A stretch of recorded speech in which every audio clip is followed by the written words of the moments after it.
কেউ কেউ বলেন নবীজি নাকি রাতে দুধ পান করেননি, আর রাতে নাকি দুধ পান করা যাবে না, এই কথাটা কি সঠিক? ছোট বাচ্চা থাকা 20 রাকাত তারাবি নামাজ পড়তে পারে, কষ্ট হয়, সেক্ষেত্রে নামাজ কমিয়ে পড়া যাবে কিনা? রমজানের তারাবির ফজিলত কি? তারাবির নামাজ না পড়লে কি রোজা হবে? রোজা থাকা অবস্থায় বেশি সময় ধরে পানিতে থাকলে রোজার কোনো ক্ষতি হবে কিনা? ইউনিভার্সিটিতে এবার এক্সাম দেব, রোজা না রেখে যদি আমি পরীক্ষার পরে এই রোজাগুলো কাজা করি তাহলে কি হবে? কাউকে ইফতার করানোর মতো সাধ্য আমার নেই, এক্ষেত্রে রোজাদারকে ইফতার করানোর সব আমি কিভাবে পেতে পারি? অনেকে শুধু ফরজ নামাজ পড়ে উঠে যায়, পরে সুন্নত পড়ে না, এমনটি করা কি উচিত?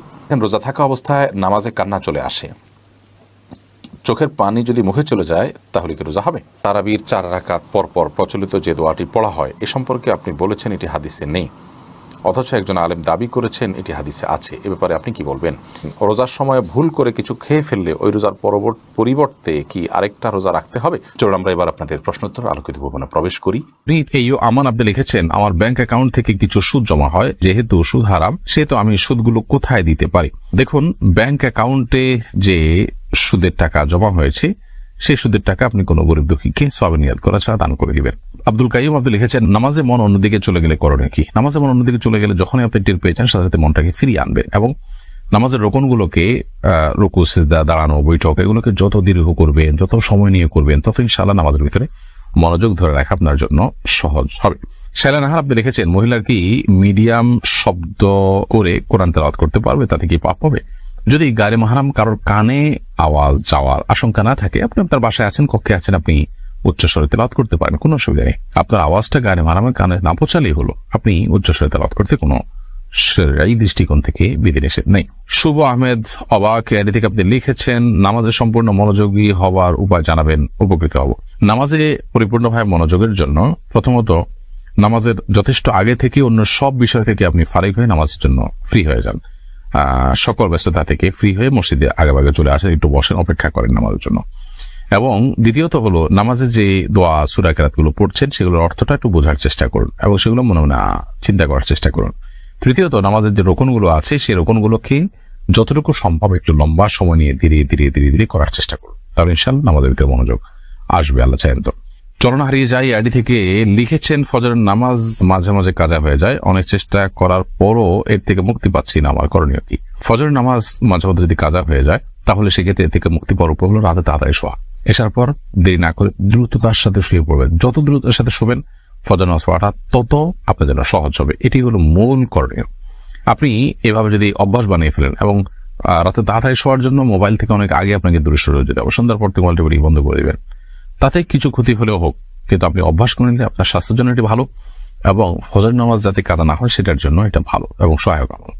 সেই সাথে ফজর নামাজ যারা পড়েন আশপাশের তাদেরকে আপনার মোবাইল নম্বর দিয়ে তাদেরকে ফোনে আপনাকে কল দিয়ে উঠাই দিতে বলেন এবং ডেকে দিতে বলেন, বিভিন্নভাবে আপনি যখন চেষ্টা করবেন ইনশাআল্লাহ এটা কঠিন কোনো বিষয় নয়। এমনি হেলাল আহমদ লিখেছেন, কাজা নামাজ আদায় করার জন্য কি ইকামত দেওয়া লাগে? কাজা নামাজ যদি আপনি কয়েকজন মিলে আদায় করেন তাহলে সেক্ষেত্রে অবশ্যই ইকামত দিয়ে জামাতের সাথে আদায় করবেন। নবী করিম সাল্লাল্লাহু আলাইহি ওয়াসাল্লামের জীবনে একবার ফজরের নামাজ কাজা হয়েছিল, সফরে সবাই ঘুমিয়ে পড়েছিলেন, ওই একবারই কাজা হওয়ার ঘটনা আমরা জানি তার নামাজ, এবং সেটি তিনি আদায় করার সময় আযান ইকামত দিয়ে যথারীতি সবাইকে নিয়ে জামাতে নামাজ আদায় করেছেন। আর যদি একাকী হয় তাহলে সেক্ষেত্রে আপনি আপনার মতো আদায় করবেন। মোহাম্মদ নাজিমুদ্দিন লিখেছেন, হাত কেটে গেলে হাতের কাটা অংশ না ভিজিয়ে উযু করা যাবে কিনা? হাতের কোথাও কেটে গেছে, পায়ের কোথাও কেটে গেছে, তাহলে যে জায়গা কেটে গেছে ওই জায়গাটা আপনি ব্যান্ডেজ দিয়ে রেখেছেন, তাহলে অন্য জায়গা ধোবেন, জাস্ট ব্যান্ডেজের উপর দিয়ে বেজে হাত মুছে নেবেন, তাতে হয়ে যাবে। আর যদি ব্যান্ডেজ না থাকে, খোলা থাকে, তাহলে সেক্ষেত্রে ওখানে পায়ে লাগলে যেতে অসুবিধা হবে, অতএব তার বাইরের অন্যান্য সব জায়গাগুলো ধোবেন, জাস্ট ওই জায়গাটায় আলতাভাবে আপনি রাখবেন এবং সম্ভব হলে তার উপর দিয়ে ভিজা হাত বুলিয়ে নেবেন, জাস্ট এতটুকু ভিজা হাতকে ঝেড়ে তারপর একটু বুলিয়ে নেবেন, ইনশাআল্লাহ একটু যথেষ্ট হবে। আবার আপনার জন্য কষ্ট হয় এইভাবে একদম লাগায় আপনাকে ডলতে হবে এমনটা জরুরি না। সামিয়া সুলতানা ইমো আপনি লিখেছেন, আমার স্বামী প্রবাসে আছে, এমন কোনো আমল আছে কিনা যা পড়লে আমার স্বামীর চরিত্র ঠিক থাকবে, কোনো মেয়ের সাথে কথা বলা যাবে না?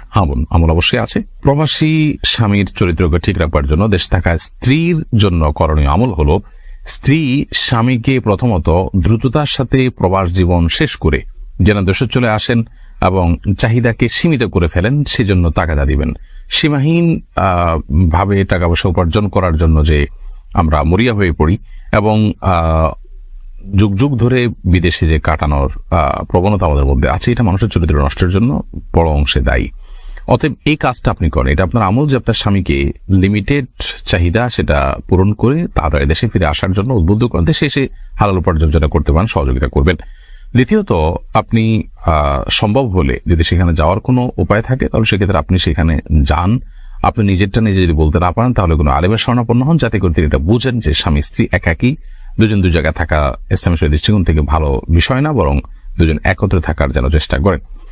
আর পাশাপাশি নিজে প্রতি যেন তিনি আকৃষ্ট, অর্থাৎ আপনার প্রতি যেন তিনি আকৃষ্ট থাকেন, সেজন্য আপনি আপনার সাধ্যের সবগুলো পন্থা অবলম্বন করবেন যাতে করে তিনি সেদিকে না যান। সেই সাথে সোশ্যাল মিডিয়া এগুলোর ব্যবহার করে সতর্ক থাকবেন, তাকে সতর্ক রাখবেন, দিন চেতনা তার মধ্যে বৃদ্ধি করবেন, কাজগুলো আপনি করবেন। সে সাথে আল্লাহ তাআলার কাছে দোয়াও করবেন, আল্লাহ তাআলা সহজ করুন। আলিয়া সিদ্দিকা আপনি লিখেছেন, প্রতিদিন চুল না ভিজিয়ে গোসল করলে কি ওযু গোসল শুদ্ধ হবে? আমার ঠান্ডা জনিত সমস্যা আছে। প্রতিদিন গোসল করা তো ফরজ না, আপনার ফরজ গোসল যেদিন হবে সেদিন আপনাকে চুল ভেজাতে হবে। প্রয়োজনে গরম পানি দিয়ে আপনি গোসল করবেন এবং দ্রুততার সাথে শুকানোর চেষ্টা করবেন। আর যদি নর্মাল গোসল হয়, সাধারণ প্রতিদিনের যে গোসল সেটা যদি হয়, বা শুক্রবারের সুন্নত গোসল হয়, তাহলে সেক্ষেত্রে আপনার চুল ভেজাতে অসুবিধা হলে আপনি চুল না ভেজালেন, গোসল করে ফেলেন, গোসল তো হবেই, কোনো সমস্যা নেই। আর ওযুর জন্য তো আর চুল ভেজানো জরুরি না, মুখ ধৌত করলেন এবং মাথার উপরে ভেজা হাত শুধু বুলিয়ে নিলেন, তাতেই তো হয়ে যাবে, মাসে করলে হয়ে যাবে। মোহাম্মদ রুবেল আপনি রেখেছেন, অসুস্থতা থেকে সুস্থতার জন্য কি আমল করবো? অসুস্থতা থেকে সুস্থতার জন্য আল্লাহ তাআলার কাছে দোয়া করতে থাকবেন, যত রকম দোয়া আছে দরুদ পড়বেন, আল্লাহর প্রশংসা করবেন এবং স্বাভাবিকভাবে আল্লাহ তাআলার কাছে দোয়া করতে থাকবেন ইনশাআল্লাহ বিদিনিল্লাহ। এই দোয়াগুলো নিজের ভাষায় আপনি বলতে পারেন, মনে মনে আল্লাহ তাআলার কাছে নিবেদন করতে পারেন। তবে দুরূদ, ইস্তিগফার, দোয়া ইউনুস, এই আমলগুলো করে করে আল্লাহর কাছে দোয়া করাটা দোয়া কবুলের ক্ষেত্রে অনেক বেশি সহায়ক ভূমিকা রাখে। এমনি স্বামী হোসেন লিখেছেন, জায়নামাজে কাবা শরীফের ছবি আছে, সেই জায়নামাজে নামাজ পড়া যাবে কিনা? জায়নামাজ যদি কাবা শরীফের ছবি থাকে সেখানে নামাজ পড়লে নামাজ হয়ে যাবে, নামাজ হবে না, ব্যাপারটা সেরকম না। কিন্তু জায়নামাজে আমাদের লক্ষ্য রাখতে হবে, অনেক সময় খুব সূক্ষ্মভাবে তাকালে পরিষ্কার ভাবে দেখা যায় যে জায়নামাজে বিভিন্ন মূর্তির ছবি, প্রাণীর ছবি পর্যন্ত থাকে। এগুলো বিভিন্ন অমুসলিম দেশগুলোতে করে, অনেক সময় তারা জেনে হতে পারে, ষড়যন্ত্র অংশ হিসেবে হতে পারে, বিভিন্নভাবে এগুলো করে। এই জন্য প্লেন জায়নামাজে নামাজ পড়তে পারলে সবচেয়ে উত্তম, এটা সকল ঝামেলার ঊর্ধ্বে উঠা যায়। আর দ্বিতীয়ত হলো, এতে নামাজের ভিতরে মনোযোগটাও ধরে রাখা যায়, ভাব গাম্ভীর্য টিকে থাকে। আর যদি আপনি কাবার ছবি বা এই জাতীয় কোনো কিছু রাখেনও, তাহলে সেক্ষেত্রে রাখতে পারেন, এতে গুনাহ হবে না। কাবাকে প্রয়োজন ছাড়া অনেক সময় দেখা যায় যে নামাজকে পড়াইতে হয়, এমন ভাবে এটাকে ব্যবহার করতে হয় যেটা অপমানজনক হয়। আর একটা বিষয় হলো যে কাবার দিকে চেয়ে থাকা নামাজের মধ্যে হাদিসে নিষেধ আছে। আপনি কাবার সামনে দাঁড়িয়ে যখন মক্কায় নামাজ পড়বেন তখনও কাবার দিকে চেয়ে থাকবেন, এটা হাদিসে নিষেধ আছে। আপনি নামাজের মধ্যে সিজদার জায়গার মধ্যে আপনি তাকিয়ে থাকবেন, এভাবে উপরের দিকেও তাকাবেন না, আবার সামনে কাবার দিকেও তাকাবেন না। তাহলে সেখানে সেই কাবার ছবি আপনি জায়নামাজ দিয়ে সেদিকে তাকাচ্ছেন, কাবার দিকে আপনার মনোযোগ যাবে, সেটিও কিন্তু উদ্দেশ্য। আমরা কিন্তু কাবার ইবাদত করি না, কাবার দিকে ফিরে আল্লাহর ইবাদত করি। এসব দৃষ্টিকোণ থেকে জায়নামাজে কাবার ছবি তাদের না থাকলে উত্তম, কিন্তু থাকলে নামাজ হবে না বা গুনাহ হবে, ব্যাপারটা সেরকম না। মোহাম্মদ নাজির হোসেন লিখেছেন, ফরজ গোসল করার পর কাপড় ধোয়ার সময় শরীরের কাপড়ের পানি পড়লে কি আবার গোসল করতে হবে? ফরজ গোসল করার পর কাপড় ধোয়ার সময় যদি পানি ছিটে এসে কাপড়ে লাগে কোনো অসুবিধা নেই, তার জন্য আলাদা গোসল করতে হবে না। যদি নাপাক কাপড় এবং নাপাক কাপড়ের নাপাকির অংশ এসে লাগে তাহলে শুধুমাত্র পায়ের অংশ ধুয়ে ফেললেই চলবে যদি ওখানে লাগে। আর এমনিতে আপনার যে পানিটা লাগছে ছিটা এসে, সেই পানিটা কোনো নাপাক লেগে আছে এমন দেখা যাচ্ছে না, তাহলে সেক্ষেত্রে ওই পানি লাগার কারণে আপনার ওই জায়গা নাপাক হবে না। সাবিহা শান্ত আপনি লিখেছেন, আমার ছেলের বয়স প্রায় 2 মাস, ছেলের পেশাব গায়ে কাপড়ে লাগে, এই অবস্থায় নামাজ কিভাবে পড়বো? ছেলের বয়স যদি 2 মাস হয় এবং পেশাব আপনার গায়ে কাপড়ে লাগে, তাহলে যে জায়গা লাগবে সেই জায়গায় আপনি হাত ভিজিয়ে সেটার ছিটা আপনি দিয়ে দিতে পারেন। এটি পবিত্র করার একটা প্রক্রিয়া। যদিও ওই যে জায়গা লেগেছে শুধুমাত্র ওই জায়গাটাকে আলতো করে ধুয়ে ফেললেও পাক হয়ে যাবে। আপনি শরীরে কোথাও লেগেছে ওই জায়গাটাকে পানি দিয়ে আপনি ধুয়ে ফেললেন, তাতেও পবিত্র হয়ে যাবে ইনশাআল্লাহ। তার সায়রা মাহবুব আপনি লিখেছেন, কেউ কেউ বলেন নবীজি নাকি রাতে দুধ পান করেননি, আর রাতে নাকি দুধ পান করা যাবে না, এই কথাটা কি সঠিক? না, কোরআনে এরকম কোনো কথা আছে বলে আমার জানা নাই যে রাতে দুধ পান করা যাবে না, দিনে পান করতে হবে। দুধ হালাল জিনিস, রাতে দিনে যে কোনো সময় আপনি পান করতে পারেন। এর জন্য স্বাস্থ্যগত কোনো বিশেষ নির্দেশনা থাকে, এটা ভিন্ন বিষয়।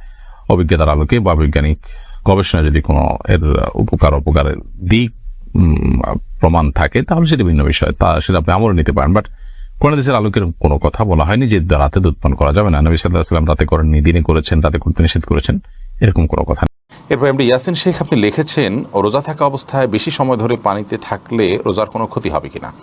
রোজা অবস্থায় বেশি সময় ধরে পানিতে থাকলে রোজার কোনো ক্ষতি হবে না, তবে যদি কেউ অনেক সময় ধরে গোসল করে এবং ডুব দিতে থাকেন, এর ফলে নাকে মুখে কানে দিয়ে তার পানি প্রবেশ করতে পারে, বিশেষ করে নাক মুখ দিয়ে পানি প্রবেশ করার সম্ভাবনা অনেক বেশি থাকে।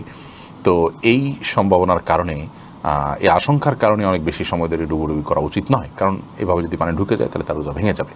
তো রোজা ভেঙে যাবে, এরকম ভেঙে যেতে পারে, এরকম কোনো কাজ করা কোনো মুসলমানের জন্য জায়েজ নয়।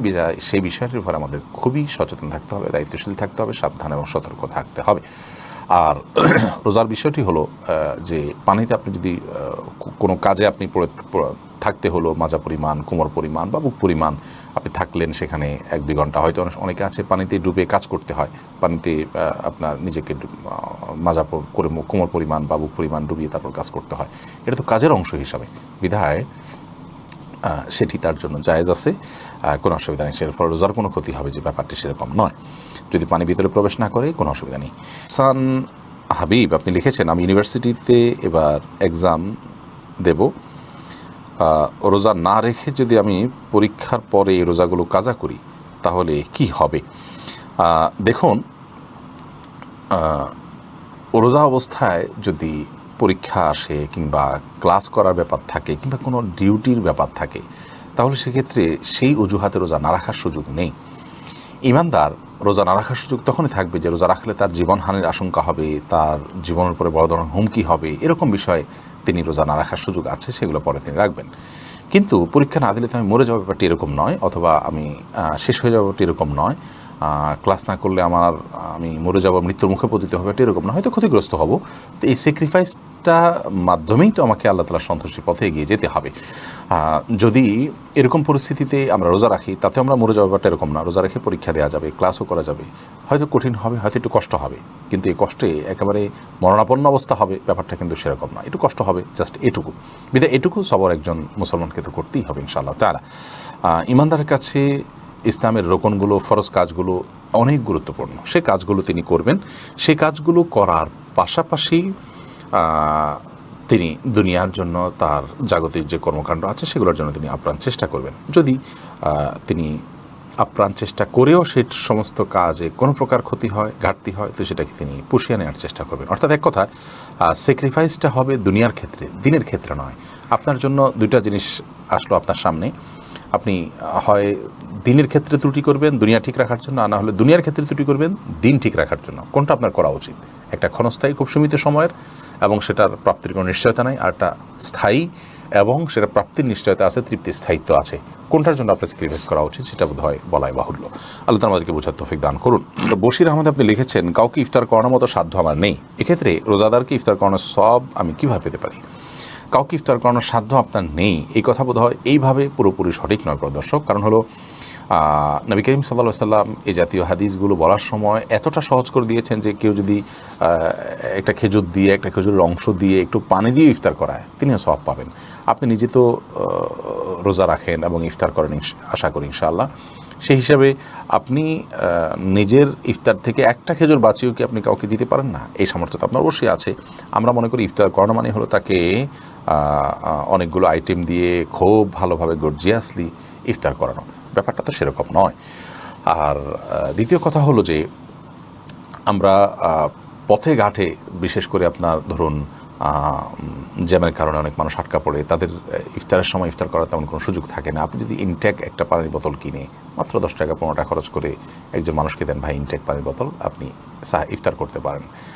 অথবা যে কোনোভাবে আপনি ইফতারে একটা আপেল দিলেন, কিছু একটা দিলেন, একটা খেজুর দিলেন, দিয়ে আপনি ইফতার করেন, তাতে আপনি সওয়াব পেতে পারেন। যদি এরকম কোনো সুযোগ না থাকে, সেক্ষেত্রে ইফতার করালে যে সওয়াব হয় সে বিষয়টি একজন সম্পদশালী মানুষকে আপনি বললেন, তাকে আহ্বান করলেন কোনো একটা ইফতার প্রজেক্টে শরীক হওয়ার জন্য, এর মাধ্যমে আপনি সওয়াব পেতে পারেন। কারণ মান দাল্লা ইলা খাইরিন, যে ব্যক্তি কোনো ভালো কাজের পথ দেখাবে কাউকে, তার তার দেখানোর কারণে সে লোকটা যদি সে কাজটি করে, তাহলে ইনশাআল্লাহ ইনি পথ দেখিয়ে তিনি কাজটা করে যে পরিমাণ সওয়াব পাবেন তার সমপরিমাণ সওয়াব পেতে পারেন।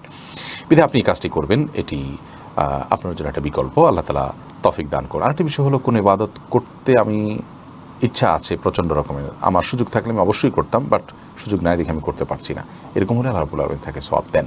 অতএব আপনার অরিড হওয়ার কোনো কারণ নেই।